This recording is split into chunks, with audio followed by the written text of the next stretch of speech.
My name is Ari Kornhaber. I am a former trial lawyer and one of the founders of Esquire Bank, and today I will be your moderator for this webinar session.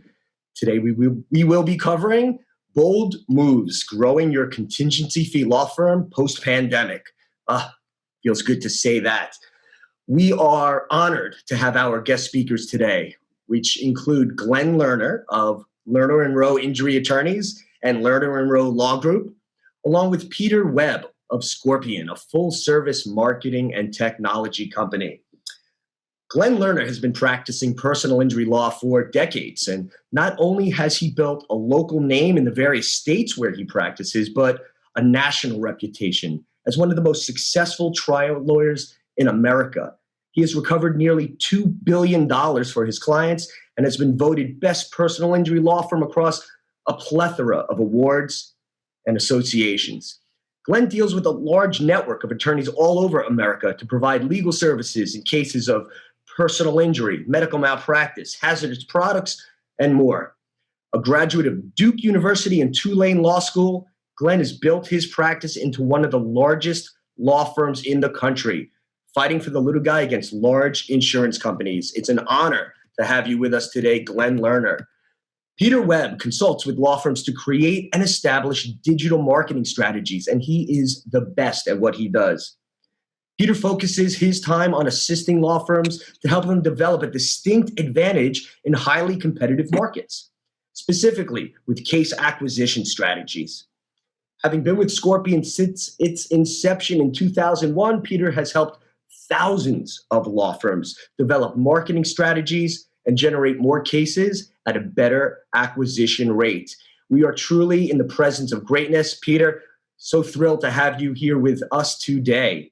Glenn Lerner, I'd like to start with you. First of all, thank you again for participating in today's webinar. And, I've gotten to know you, and I think it would really help frame today's discussion if our registrants and attendees got to know you a little bit better as well. So maybe you could share with us your origin story, right? You started from the bottom to grow one of the largest, most successful contingency fee law firms in the country, as I mentioned, with nearly $2 billion in recoveries for your clients. And you've opened up practices and offices in multiple states.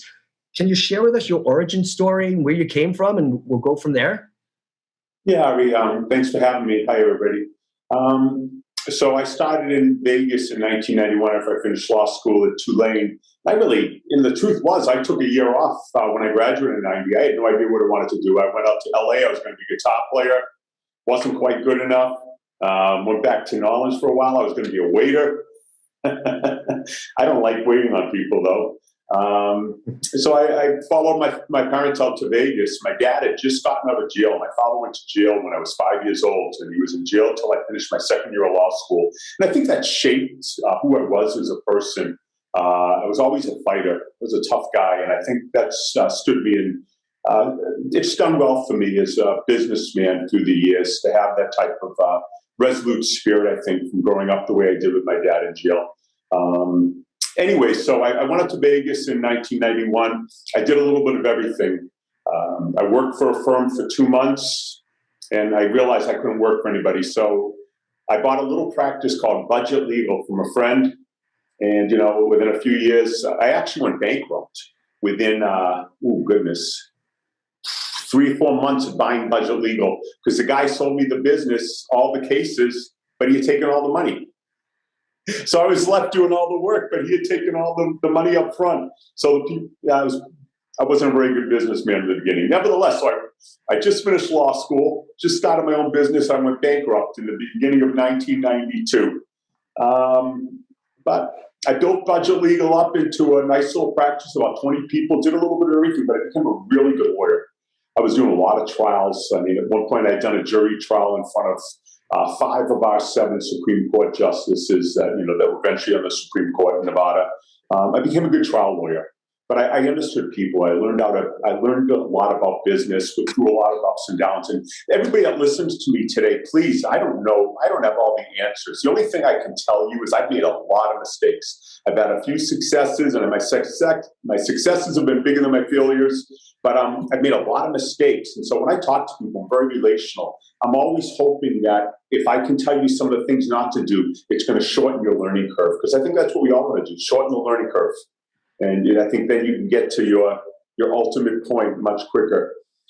So anyways, to go on, after 7 years of doing a little bit of everything, I was only doing a few PI cases, but I was terrible at charging people. I did a murder trial once for $3,000, and I won. And, everybody's like, man, you're terrible at charging people. I was doing these giant divorces for $700. I guess because the way I grew up with my dad in jail and us having to pay lawyers all the time and this, I just couldn't do it. And then I saw personal injury and people signed a contract and the check came to us. I like this.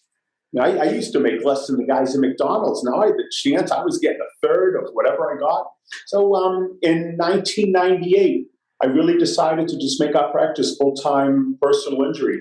And by chance, we had a woman in our office that worked for a guy named Brian Loncar, who was one of the most successful personal injury attorneys in Texas at the time. Sadly, Brian passed away a couple of years ago, but he was a good friend and a fine guy. And Brian was really instrumental in helping me in the beginning, gave me a lot of the forms, helped me. And he said, hey, man, stop doing this advertising we're doing. And I started it. And with my little one call, that's all slogan, $10,000 a month, my first month in August of 1998. I got 66 clients for $10,000. I'm like, I think we stumbled onto something here. And that was kind of the beginning, man. I was, at the time I was in, my address was an old converted garage in a building. It was 713 and a half South 7th Street in Vegas. I wasn't good enough for the front building. Eventually we took over the whole building and the garage. But it was certainly humble beginnings. It's a great origin story. So thank you for being so open and sharing all of that with us. And before I turn it over to Peter, I think I just want to transition to Peter. So Glenn, could you share with everybody what your approach was in terms of marketing? Like, how did you approach marketing and growth to where you are today from those beginnings? Well, for me, the whole thing about marketing isn't just about marketing. It's not just, with all deference to Pete, he's fantastic. It's not just all online. It's not on TV. It's not just billboards. It's not just radio. There's no get rich quick. There's no get rich quick in this business, people. Come on, you're going against monsters in so many of these markets around the country. You're trying to build a brand. So this takes a lot of intestinal fortitude. We started at $10,000 a month. Within 3 to 4 months, we're up to $20,000 a month. Within another 3 to 4 months from that, we're up to $40,000 a month. Every cent we made, we put back into the business. In the beginning, when I say we, it was me. Eventually, my partner, Kevin Rowe, came on, and he's been with me basically since '98. He's the key to, just the day-to-day. He's allowed me to do what I do, be kind of the vision guy and grow the business. And he's been that guy in that corner office just managing it. And I don't think there's anybody in the United States better at managing an office day-to-day, because this becomes a business. And if I can make one point that everybody adopts, you're either the trial lawyer or you're the guy running a business where people that practice law work for you. You cannot do both. Never the twain shall be. Never the twain shall meet, You are managing a law practice now. If you want to be successful and build a large law practice, you can't be the guy in court every day, writing the motions, doing this. You hire those people. I mean, it's simple as that. You are running a business now. And so you're going to employ the fundamental tenets of running a business if you want to be successful.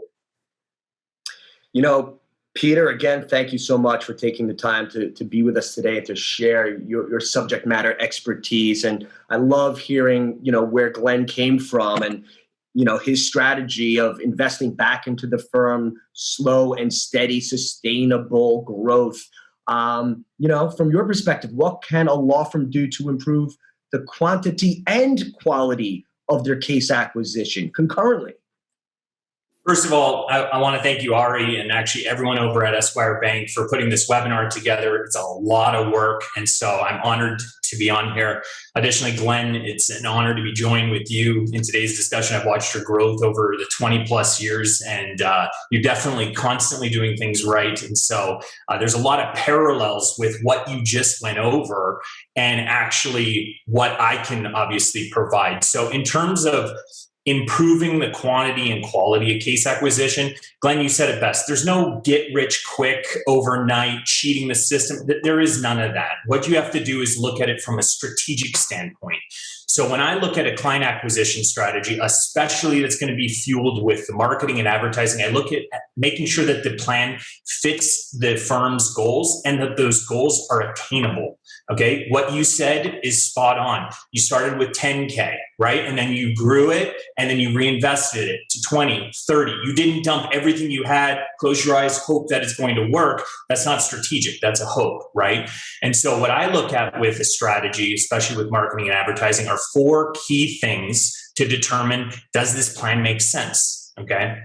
What those are sustainability, adjustability, diversification, and transparency, right? So today's law firms are leveraging technology today to ensure that they're making the best decisions possible with their marketing, but maximizing exposure and converting as many potential clients into actual signed clients is obviously the ultimate success.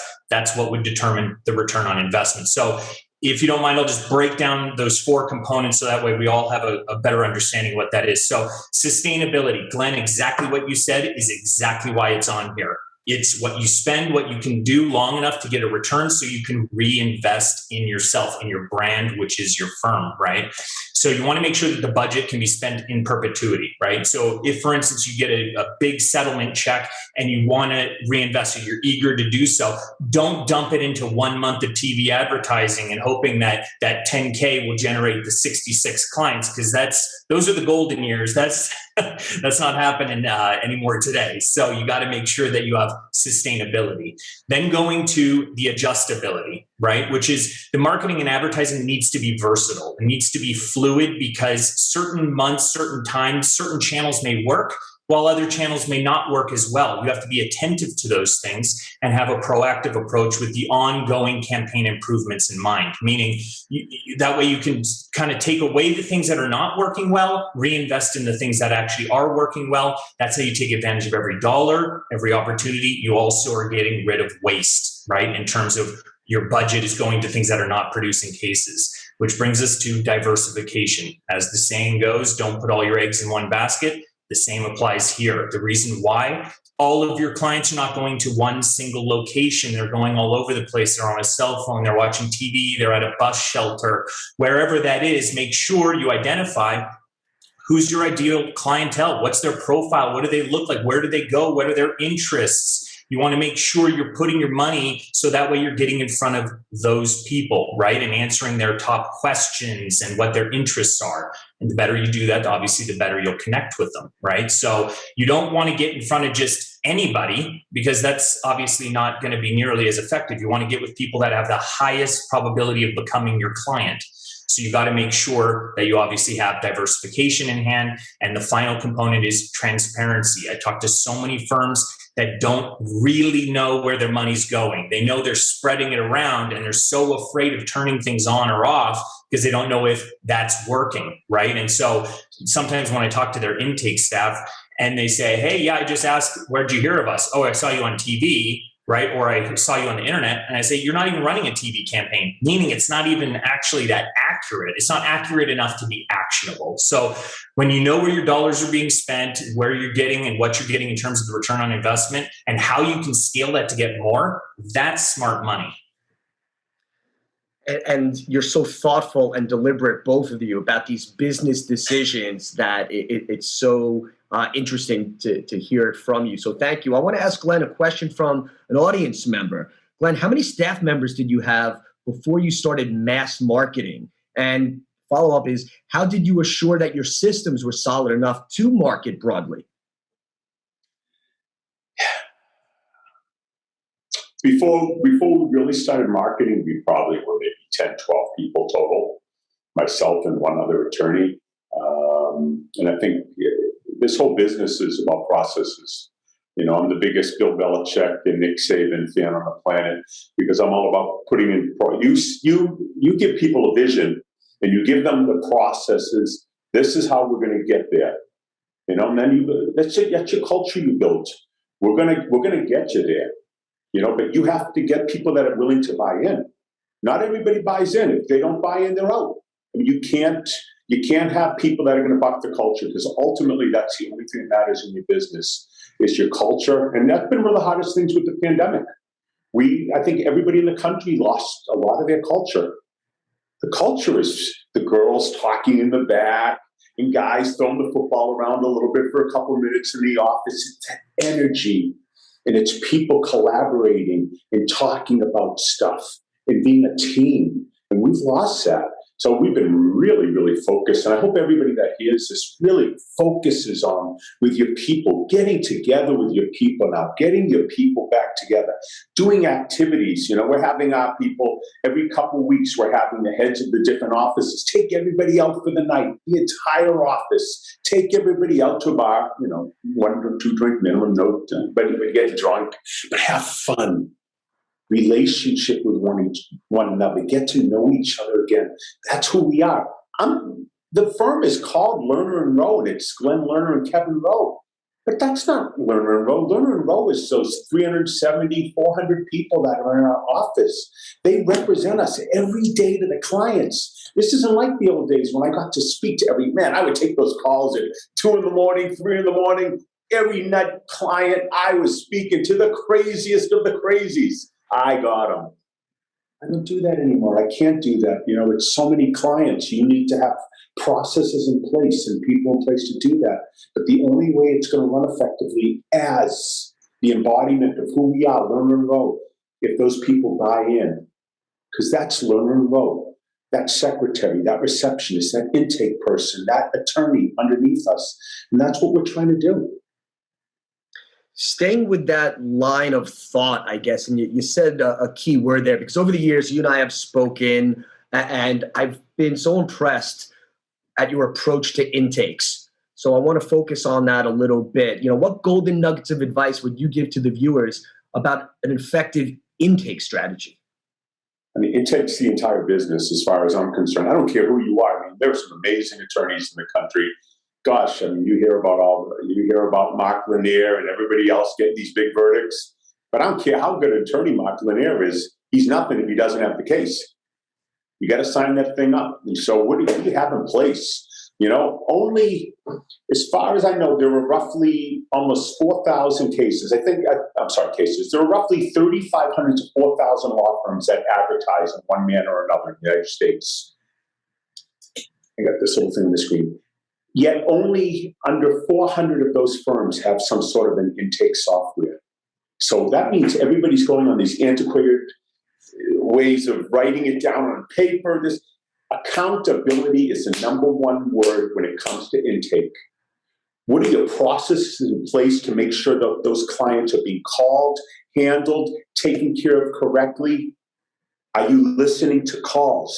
Are you coaching and training people? You know, we have our friend Gary Falkowitz coming several times a year. Gary's one of the best intake guys, and he's a close friend of one of the best intake guys in the country. Anybody that wants to really work in the intake, speak to Gary. He'll come in. He gets your people excited. I mean, all I say to Gary every time I see him is, Gary, don't make me call you probation officer. I mean, Gary is out of control, but it gets you excited because intake is everything. You know, when my people talk, what are they saying to the client? If you're not telling those people, man, I am so glad you called Lerner and Rowe. These guys are the best. These guys care. I love Glenn and Kevin. I love working here. If you're not giving affirmative type answers to people's questions, affirmative statements like that tell people they made the right choice. We have to control those conversations. I mean, there's so many things, and anybody that wants to ever talk about intake, it's my favorite subject. So gosh, I'm willing to talk to anybody because I promise almost everybody that's listening on this webinar, you got big holes in intake. And we are crazy about intake, and we still have holes. You can't be complacent. We are striving for perfection with intake, knowing that it's not attainable, but you certainly have to keep shooting for it, you know? Yeah. You know, it's interesting because they make the first impression on these potential clients that ultimately, hopefully for you, become clients. And I know that your intake specialists believe that if they retain your law firm, they are going to get the best representation in the country. They truly believe that. And that's the beginning of the client experience. So, Peter, how does an overall client experience affect case acquisition? Well, it's pretty straightforward. I mean, the better experience you provide to your clients, the better results and the cases you acquire will be. What Glenn said is spot on. One of the first things when I get brought into a firm and they say, hey, Peter, I want to get more cases. And I say, perfect, let's dive into your practice and let me understand what that process looks like and what is it like. And I'll talk about a couple of those things. I'm paying attention to that. And they say, no, I don't want to talk about that. I want to talk about the marketing and the advertising. I say they go hand in hand, right? Because most firms today that I talk to are focusing on increasing traffic and exposure, and advertising as the only goal. Although that's of critical importance to sign the cases, you have to get them, to the door before they walk in the door. It's not the only area to pay attention to. Focusing on conversion being an equal component to that traffic and exposure is going to improve your brand. It's going to improve the reviews that you have and your word of mouth referrals. The beauty of word of mouth referrals, you don't pay for them like you do with advertising, right? And it's how you're regarded. Just one thing, I like to define conversion as the process of turning an interested individual who needs representation into a signed client. That's the conversion I'm talking about. So to create that conversion, you must give them the reasons why your firm is the right firm for them. So there's a couple key areas that I at least look at: improving your overall experience online. These people are coming online, they're looking for answers. Typically, if they're going to be your ideal client, they're going to be injured or part of the family that is injured. So showing them that you can be trusted, there's that human element, right? That you care about their well-being. I know Glenn absolutely advocates for this, which is why the intake process, they're not just, hey, thank you for calling, what's the nature of your case? There's feeling behind it. They care, right? They're not just there to put their time clock in and then they're done with the day. They're actually there because they want to make the person feel like they've been heard. And that's such a critical component. And so that's one of the big things that I look at. Again, another thing to pay attention to: the attention span of an individual today going online looking for representation is less than 2 seconds. So a couple factors. If the content on your website is so generic or so, statistically based, or there's filler content or jargon, most content today on legal websites, I don't know if you guys have gone on your websites recently and you read it, it is such a far cry of what you would actually verbally say in a consultation. You need to make sure that they parallel each other. You need to make sure that you're being real, right? And that this communication is coming across them. There's overload of information and there's so much there. Really what you have to do is you have to look at what's the process look like internally? How are you really catering to your ideal clients so they know you care, not just to settle their case? Those are a couple quick tips that I would absolutely recommend. Yeah, Glenn, any comments that you want to add to this? Because I also want to ask a little bit about your brand and how you've invested in the communities where your offices are and given back to the communities so that you're creating this brand equity and almost, a client experience before your communities are clients. Yeah, well, I think as I said earlier, and I think Peter's echoed my sentiments, that this is really about brand building. And with brand building, we always want to know, well, what is my return on investment? So with billboards or online or TV. And the problem with, especially for our firm, because our firm is so dependent upon our branded phone numbers. For example, like in Chicago, where we're 222-2222. And we got our jingles everywhere. So they're tied to it. So everywhere we advertise, we are advertising for our brand. So it's very tough to track, except online, because you can use the little numbers that they click on online, and so you can track those. But for everybody that wants to know, how does every cent get accounted for, It's very difficult when you're building a brand. It's kind of a mishmash, and you see how the whole thing comes together. But that's part of building a brand. It's all the pieces coming together. And so, especially in the beginning, I think you can see it when you're advertising. It's not too big, but as it grows and you're in so many different mediums, it becomes more difficult to track what's working. Because the truth is it your online that's effective? If they go online and they pick you because they say, "Oh, no, yeah, that's right, I should have called them. I know their number," you know. So, did you get that from what you built on TV, or because they saw you online? And can you talk a little bit about what you do in the communities where you practice law to give back, to again, add value to your brand? Oh, we do it, but it's not to add value to our brand. I think we do it because it's incumbent upon us. Gosh, you can't just keep going into communities and growing in communities and not give back to the communities. And my partner's been instrumental in this. He really started it, and this has snowballed. That I don't know if there are too many firms in the country that have a bigger philanthropic arm than we do. Without Learner No Gives Back, we raise millions of dollars. We raised over $1.1 million this year just from our 2 golf tournaments just in Arizona. But we feed 10,000 families a year for Thanksgiving. We do a lot in the community, but the ones that benefit the most are us. I mean, gee whiz, you never realize how much you really have, because we always want more. We want a bigger house, a faster car, another office, but whatever crap we always want, because we're never satisfied. And you never realize really what you have until you see what others don't have. And it humbles you, and it's a blessing to be in such a position to touch people's lives like this. And I think no matter what, we do it because it's incumbent upon us. But I think as a result, it's kind of made us like Robin Hood in our communities. And that's really fun, especially growing up the way I did with my dad in jail, to kind of be that type of guy now that could be there and be, one of the part of that fabric of the community now, that what we've become. And the most important part of that is it really galvanizes your employee base. Who we are as men for our employees, I think it means a lot to them that we care so much about our communities, what we do in our communities. And people want to work for people that I don't want to say admire, but they trust and they believe. And, certainly bosses that don't harass you, and bosses that, the worst thing anybody could ever say about me, we had Bible studies, we had Bible studies several days a week in my Chicago office. We had a really strong, my faith, obviously, and the leader of the Chicago office was a very strong Christian. And so an attorney, when one of his employees was coming to work for us, he said, "Yeah, good luck going to Bible study every morning over at Lerner's office." That's the worst thing you can say about me, man. I'm pretty blessed as a man. But I think what you do in the community, it really galvanizes your employee base. It makes them... Our whole goal is to have people feel like they're part of more than just a law firm. And that's what we say. We're more than just a law firm. We're part of the fabric of our communities. We are in our communities daily. We have 2 people that are in full-time ministry that are out there saying, how can we serve? What can we do? And it's not to get brownie points with people. "Oh, yeah, here's a turkey, but if you get an accident, come see me."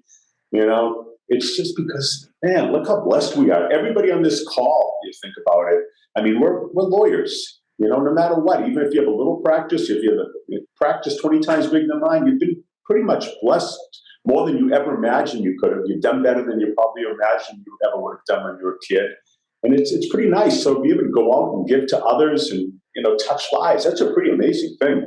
And it means so much. I mean, our people, they love what we do in our communities. And that's the biggest culture builder for us, I think, more than anything else. And that's why it's so exciting for things to be opening up now and really to be able to start doing some fun things. So in Indiana, we have a big cornhole. Cornhole's big in Indiana. I didn't know that. I can't play it very well. Kevin's good at it, though. But we have a big cornhole tournament we're going to be putting on in Valparaiso in August.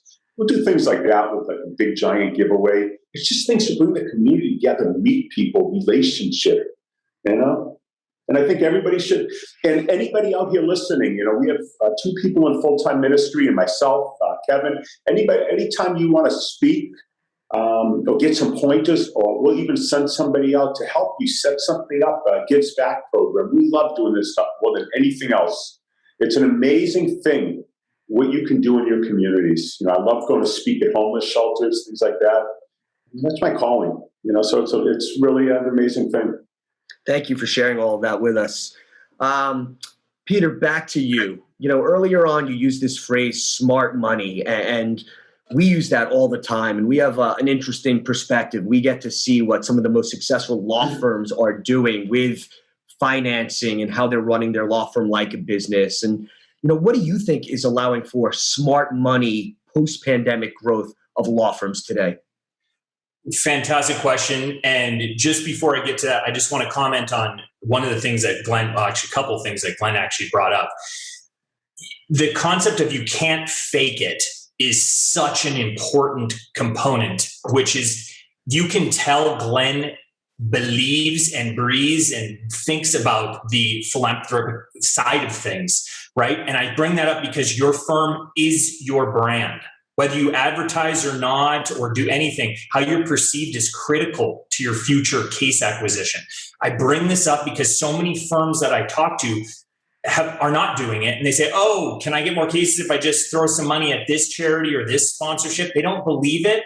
It has to come from inside. And that also ties to the intake. The intake. People want to work for good people. If they know you believe it and you're doing those things, they're going to be happy to come to work. They're going to feel that they're helping people by getting on the phone and having the representation being established with the firm, right? And so not to leave it at that, just a couple quick tips.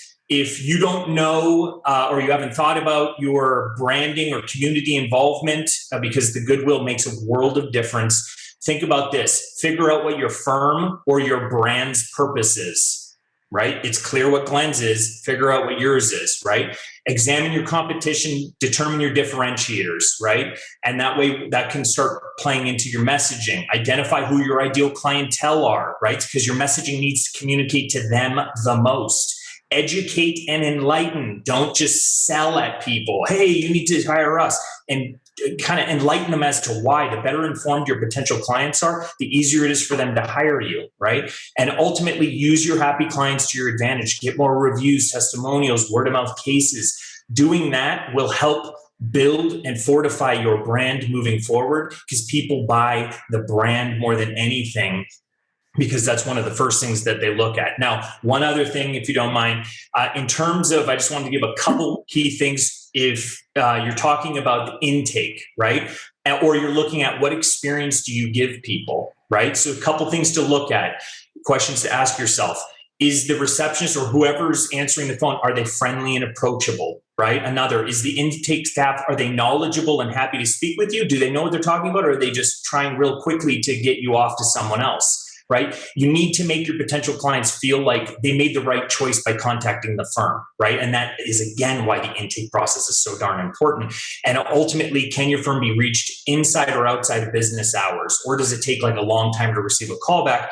Because these people, if they're injured, they're going to call you and they're going to call everyone else. And the one that they feel is the best fit is ultimately typically the one that they're going to choose, or at least has the best chance for success. So I just wanted to get those things because it's right on the tails of what Glenn said, and I think it's relevant and pertinent to those things. But Ari, going back to your question, couldn't agree more. Smart money law firms, I talked a little bit about it earlier, right? Which is in terms of what's allowing for growth today, not yesteryear, but today, post-pandemic growth. So first of all, let's define smart money, which is just as simple as the ideal use of any investment money or capital you have access to, right? The goal is obviously to maximize your money so you get the most out of it, right? So law firms that are using smart money are typically ahead of the rest, right? And so to that end, when a law firm's looking for growth in today's landscape, at least what I do is I start asking a couple key questions that are tied to their goals, right? So one of the key questions, what are the goals you've recently set to accomplish this year and through the next 3 years and beyond?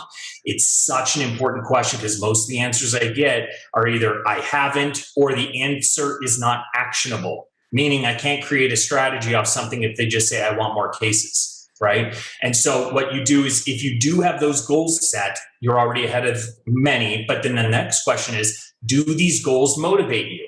Because if they're motivated, they're going to push you to accomplish them. You're not going to get as distracted, right? If it's to help people, that's something that you're going to want to help one person, 10 people, 100 people, 1,000 people. Growth makes sense because your purpose is in line with what you should be doing anyways, right? Another way to check if those goals are actionable, it's an acronym, SMART, smart, measured, actionable, realistic, and time sensitive, right? That will allow you to really position these goals so they can be actually accomplished, or at least executed to be accomplished, right? And then you're going to want to look at some of the things we've talked about today, right? To make sure that sustainable growth is there. Intake process. What's the experience that you provide your potential clients, and how well is your firm regarded overall and as a brand, right? So you're going to want to look at those things, look at your online reputation. Interesting fact, 2 out of every 3 people form an opinion about a law firm after reading 1 review. So if you are not paying any attention to that because you're in trial, Glenn talked a little bit about this earlier, you're either managing the business or you're in court or in trial handling clients, but both are necessities in terms of future progress. So I would take a look at a lot of those factors. One final thing is make your money work for you and not against you. This is right up your alley, Ari, because you want to avoid the peaks and valleys that plague many plaintiff-focused firms by considering the financing of your caseload, right? Being self-financed firm used to be something to strive for, but now typically prevents you from the true growth potential because you're limited by your budget or what you have available. When you have access to more capital, you can do more with it. And so I just wanted to mention that because there is definitely some synergies with everything we're talking about here. Yeah, I couldn't agree more. Such valuable information there. And it's, obvious but worth noting that contingency fee attorneys representing individuals, the little guy, are going up against defendants with much deeper pockets. Some of the biggest corporations in America, the insurance carriers, the self-insured defendants, the municipalities, etc. So, Glenn, maybe we could talk about the financial struggle that contingency fee lawyers deal with on a daily basis, right? It's this balancing act. It's a capital-intensive business. You need capital just to run your business. You need capital to pay for case costs. And if you want to grow your business, you obviously need capital to invest in the growth of your business. So what financial challenges have you experienced over the years while you were building your law firm? One of the things you and I have talked about as we become better and better friends is one of my mistakes that those of you on this phone shouldn't make, on this Zoom shouldn't make, is you shouldn't try to go it alone. For so long, we built this out of our own pockets. I never borrowed a cent, so we've never had any debt. And that's certainly admirable to build a practice as big as we have without any debt or this much debt. It's pretty amazing. But you know what? It was stupid. We funded all our own case costs. Millions and millions of dollars in dead money that I paid taxes on. You've seen what it is, and you're like, oh my God, Glenn, come on, I thought you were smarter than that. And I said, so did I. I would absolutely advise everybody in here, if you're not a client of Esquire or whatever bank, I love Esquire Bank for one reason, because of Ari. Ari understands us, he's done it. Most banks don't understand our business model. Most of the bankers that, they're not 1/50th as successful as some of the people on this Zoom. They want to tell us that our cases are worth nothing because the clients can walk. But we have things called leads. Our case is the same as any other business's inventory. Such a small percentage of our cases leave that you can basically, 97% of those cases are money in the bank. So what's your average fee? That's what it's worth. And so if you can leverage your cases and turn that into capital to grow your business, and certainly, people that understand this business like Ari does and Esquire does, it's a no-brainer. And it's something that we finally see in the light as we're growing in terms of our mass torts practice nationwide and diversifying. It's, finally we're starting to put ourselves in debt. It's a very interesting conversation, and one that I have on a daily basis. We've studied this, and about 77% of contingency fee law firms in America are still self-financed. And here we are coming, hopefully, out of the pandemic. We're calling this the post-pandemic discussion. And these self-financed law firms have such an opportunity to leverage this low interest rate environment that we're in and use this smart money. And look, it entails change. And some people are resistant to change, and a lot of self-financed law firms wear that as a badge of honor. But stay-at-home orders led to a decrease in intakes. Court closures led to an inability to get full value for your clients. There are cash flow interruptions that are happening and are going to continue to happen until the cases are being tried, or at least the threat of trial is there. And lawyers are coming now and coming forward and saying, you know what, I need help. First of all, what's the ethics opinion in my state that allows me to do this? Number one. Number two, what is the language that I need to include in my retainer agreement that allows me to finance my case costs in an ethical manner? They've realized that lawyers who are self-financed are also lenders. They're lending money to their clients in the form of case costs, right? We've discussed this at length many times. And they're not good lenders. Why? Because they're using their after-tax dollars. Like you said, you've earned your fees, you've paid your taxes, and now you're going to use these after-tax dollars and lend your clients money without charging interest. So providing interest-free loans with after-tax dollars. I have friends on Wall Street, and when I was practicing law, they said that business model doesn't make sense. On top of that, contingency fee attorneys get poor tax treatment. Although these case costs are case expenses, not in the eyes of the IRS, right? These lawyers cannot write off those case costs as expenses in the year that they're expended on their tax returns and then treat them as income when the case is resolved. So again, Glenn, you've seen the light, and now you've made the change. You've embraced the change. What do you say to the attorneys who are still, not sure if that's something they should do? They're concerned about maybe losing clients and things of that nature, because I do hear that, and it's just not a reality.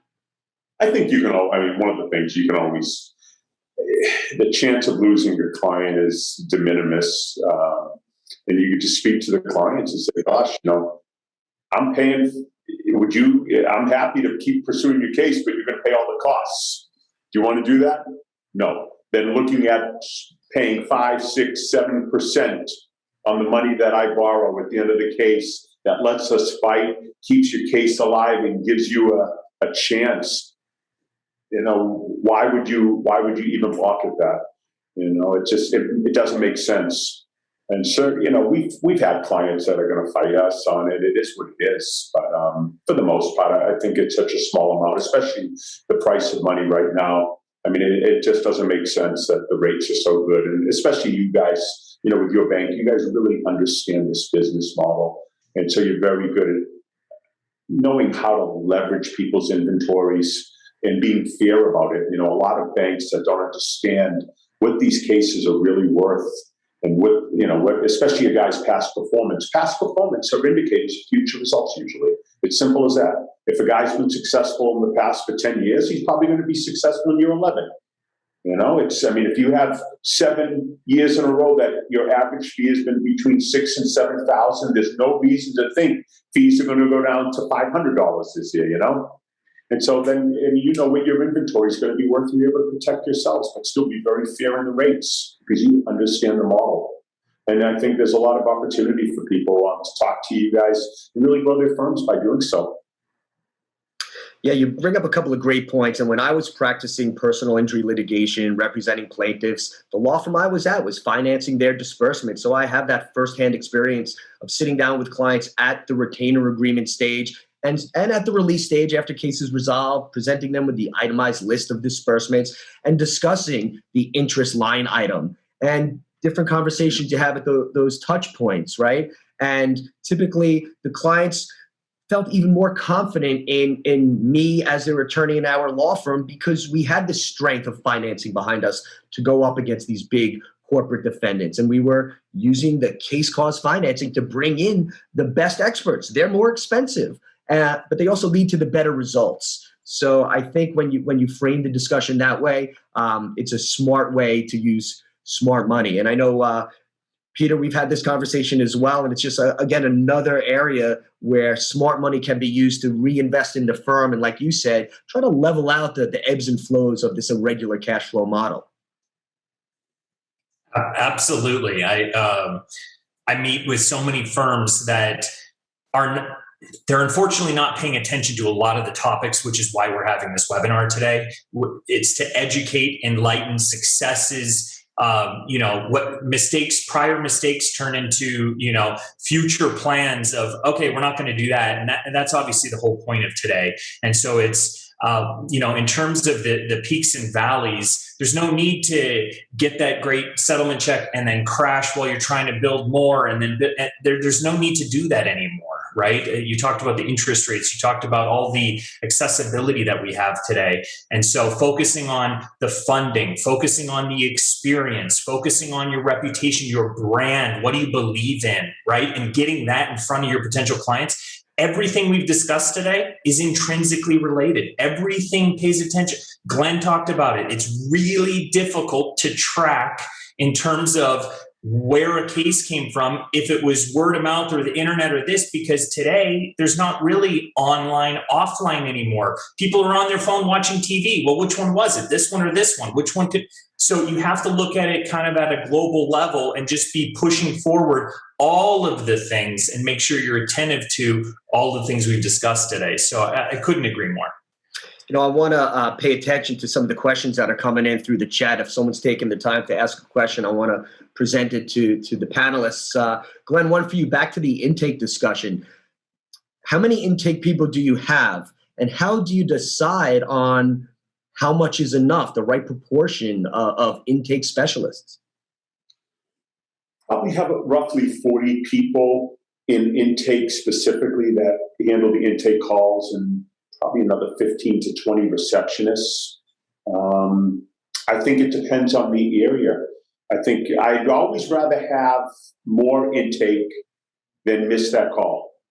If, for that one missed call, the average fee on a case, you can hire 3 extra receptionists. So I'd rather have people sitting there. But, the vast majority of people are always pretty busy, always calling, because we have such we have a very viable mass torch practice now, so that keeps us busy besides all the other states. But I think you want to be proactive. Those people are on the phone all the time, and I'm always looking to add more people in intake. I never want to miss out one call. You don't know what that call is going to be. That could be your biggest case ever, that one call.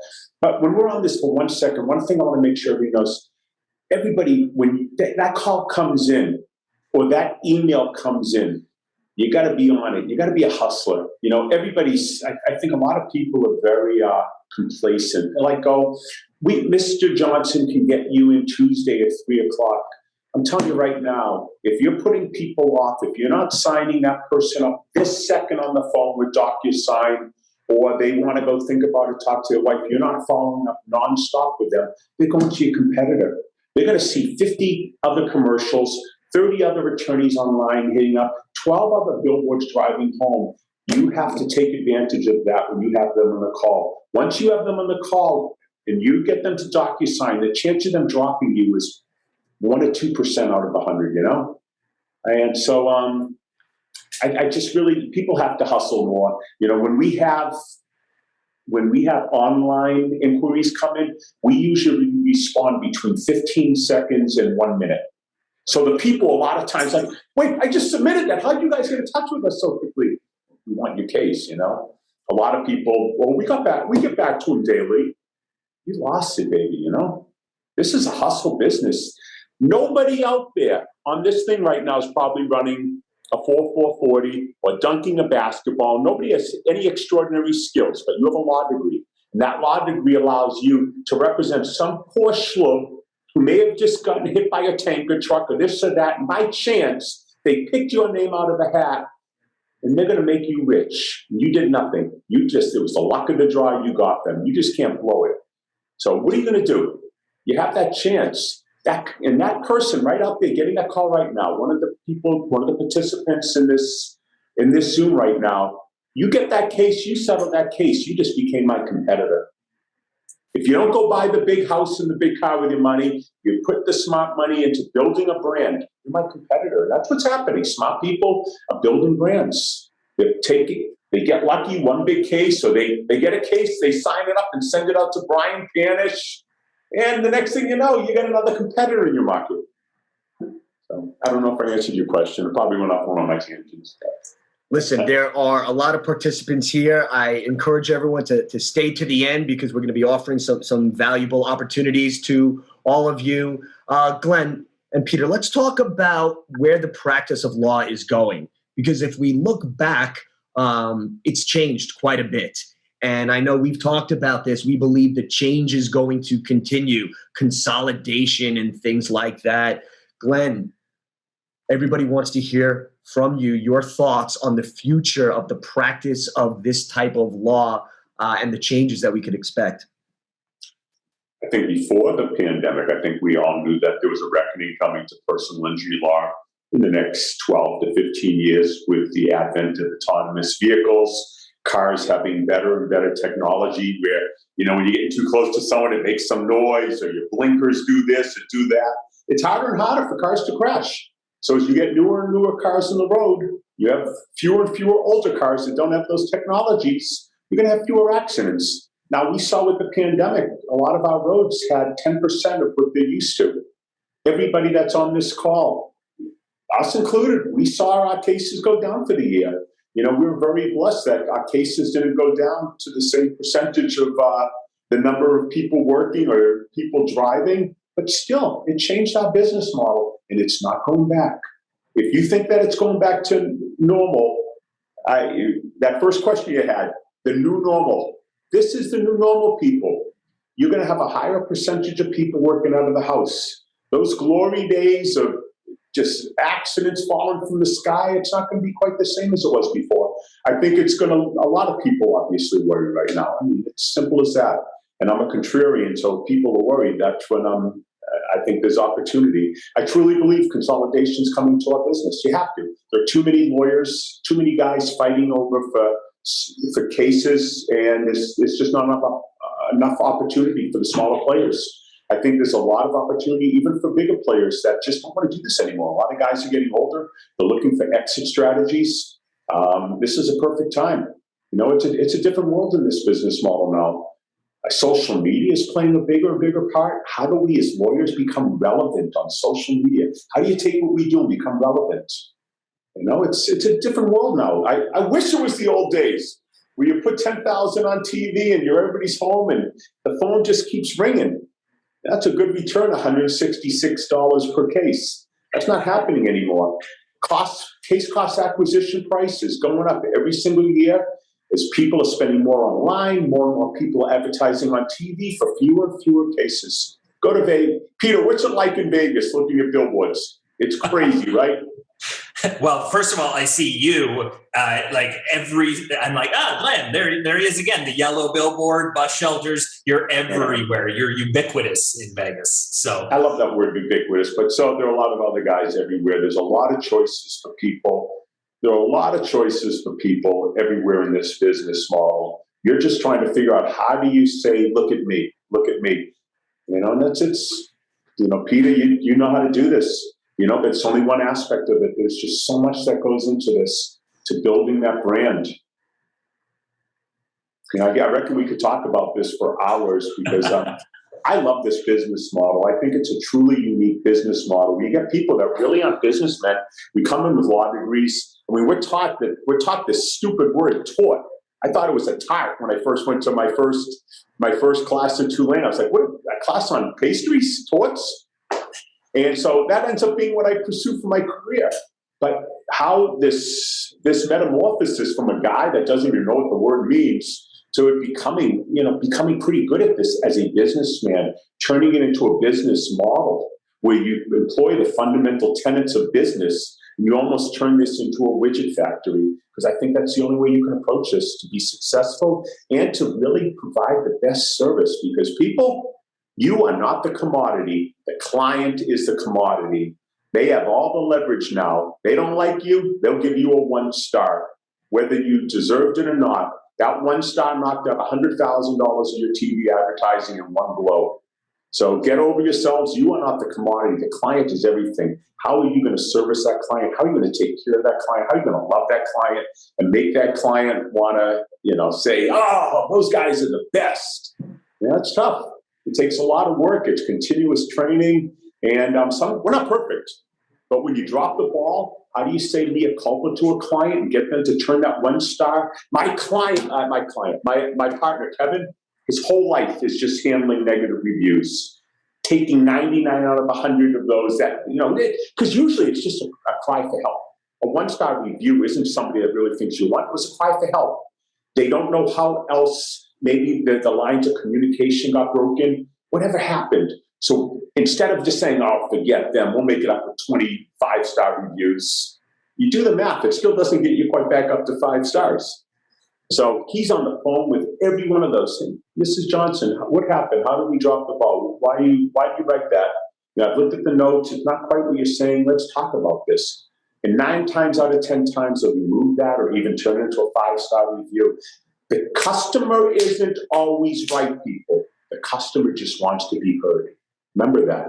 Your people, your clients want to be heard. They want to be respected. It's not just about money.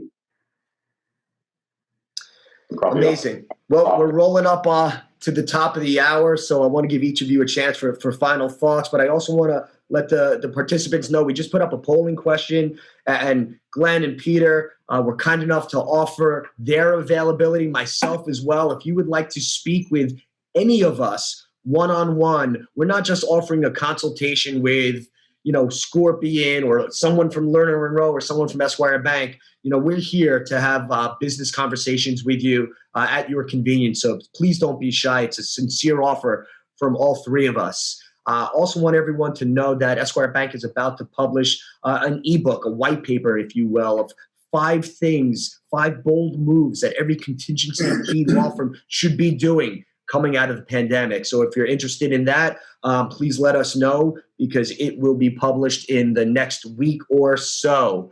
Otherwise, I thank everybody for your time, for your attention. It's been an honor to be with you, Glenn. It's been an honor to be with you, Peter. Open it up for final thoughts. Peter, you go first. Okay, I'll go. Glenn just brought up so many great points, as well as tips, as well as actionable items that firms can actually do to look inward and measure what they're doing versus what they could be doing. In terms of the consolidation, and I'm not going to dive back into it, a lot of my points parallel exactly what Glenn talked about. Look at this. Number of cases might be declining due to smart cars, what have you, whatever trend that looks like. Number of new attorneys and attorneys practicing. Every year, more and more attorneys. I see this every single day. A new attorney, hey, the internet's prolific, I want to get cases. And I say, well, why should they hire you? You need to cut your teeth. You need to do this. You need to do this. Just because you have access to money doesn't mean that people should necessarily hire you yet, which is why looking at what's your purpose, what's your differentiators, a lot of the things we discussed today will help actually answer those things. We are seeing a general consolidation, right? We have large law firms, Morgan & Morgan, buying up firms, acquisitions and things like that. Their brand gets bigger and bigger, more of a household name, right? And so David versus Goliath, if you're a smaller attorney, smaller boutique practice, you have to really look at what money do I have to put towards this? Is it intelligently and strategically positioned where I can actually get enough exposure, enough return on investment to actually make it so it's sustainable? So again, there's quite a few factors there, but like Glenn said, we could talk about this all day. I am so proud to have been on today's webinar and discussion. I hope that we do many more of it. I always enjoy. Obviously, Ari, you and I have done many of these and we'll continue to do so. Glenn, you're fantastic. And I always learn something new every time we talk. Thanks, Peter. You're awesome too. We got to sit down when I'm in Vegas, man. You're pretty smart. Glenn, final thoughts. Man, just, everybody out there, just don't drink your own Kool-Aid. That's my favorite thing to tell everybody. You're blessed. You're a lawyer. Go treat your people like the gold that they are. You're nothing without your people. Treat your clients better than you're treating them today. Just really, you can't fake it. Like we were saying before, there is no faking it. You either like people, you either love your employees, or it eventually comes out in the wash. I'm a very relational person. Some people are very transactional. What can I get out of this person? What can I get out of that? You don't want to be that way. Care about people. I think it's going to come back to you. You treat your people great. If you treat your people great, you know what they do? They treat the clients great. Happy employees make happy clients. Angry employees are bitter people, and the clients know it. And I think it ultimately comes back on you. You know, it's pretty easy to treat people nicely. You know, so just treat people nicely, be a good husband, good wife, and a good parent. Love God, and I don't know about there's a whole bunch else I can tell you. We appreciate it greatly. I appreciate the friendship, man. And everybody, God bless you. Anybody who wants to reach out to me, I always love talking to people. I've been doing this 30 years. Made a lot of mistakes, but I've learned a lot. And I like talking to people. I really think it's incumbent upon all of us as lawyers as we get farther along. You know, it's not looking at people as competitors. We all said we wanted to do this because we want to help people. So if I can impart a little bit of knowledge that I've learned through hard knocks to somebody in Knoxville or somebody in Nashville that's just starting a practice, man, that's awesome because it's ultimately just going to help people. That's what we're trying to do, is help people. And fortunately, I guess, you know, we get paid really well for people going and taking one for the team. You know, some poor person gets hit by a bus and you get a third of that, and all you got to do is treat them great.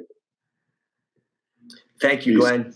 Thank you, Peter. Thank you for everybody who attended today's webinar. There's a recording of it. You could share it with others. We didn't get to every question, and for that I apologize. Some of them were very specific to your firm, etc. We'll do our best to answer those questions post-webinar. Otherwise, thank you very much. Really appreciate your attention today. Take care, everybody.